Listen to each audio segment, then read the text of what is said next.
Tra i 62 pazienti in terapia intensiva per Covid in Veneto c'è anche un neonato, un bimbo nato positivo dopo che la mamma, ora negativizzata, aveva contratto il virus nella fase finale della gravidanza. Mi è stato detto da un direttore generale: manteniamo la privacy, manteniamo tutto.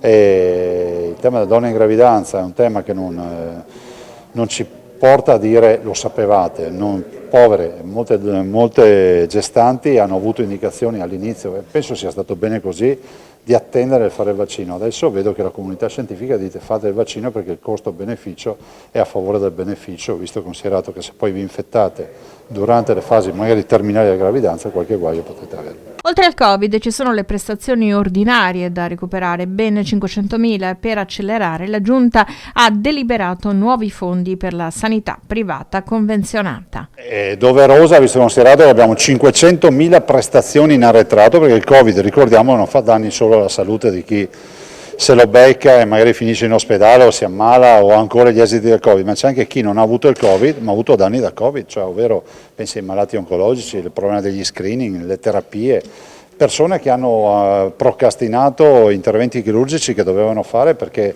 non c'era più spazio. È verosimile che dopo fragili, ovvero 80 sanitari, la terza dose possa essere estesa a tutti coloro che la vogliono, ma poi come si procederà? Con richiami all'infinito? Iniziata la fase di convivenza con il virus, quindi diciamo tranquillamente che siamo davanti a una situazione che sta andando nella direzione voluta, cioè il virus si diffonde, ma si diffonde in sicurezza, visto e considerato che la vaccinazione ci permette di fare questo.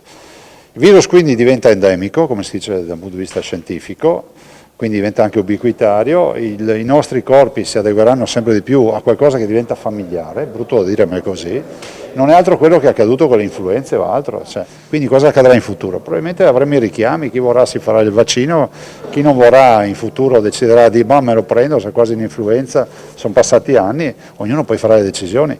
Io ad esempio mi sono fatto anche l'antinfluenzale ancora un anno fa, per cui ognuno decide di fare come vuole. Oggi è un anno dalla sua elezione. Ieri Salvini ha detto chiaramente che l'autonomia, che insomma è il suo cavallo di battaglia, sarà difficile ottenerlo con questa legislatura. Disposto a aspettare fino al 2023? Allora, noi non aspettiamo proprio, nel senso che con tutti i governi è stato difficile fino ad ora. È stato difficile anche fare il referendum con il governo Renzi all'inizio, del 2014. Andiamo avanti.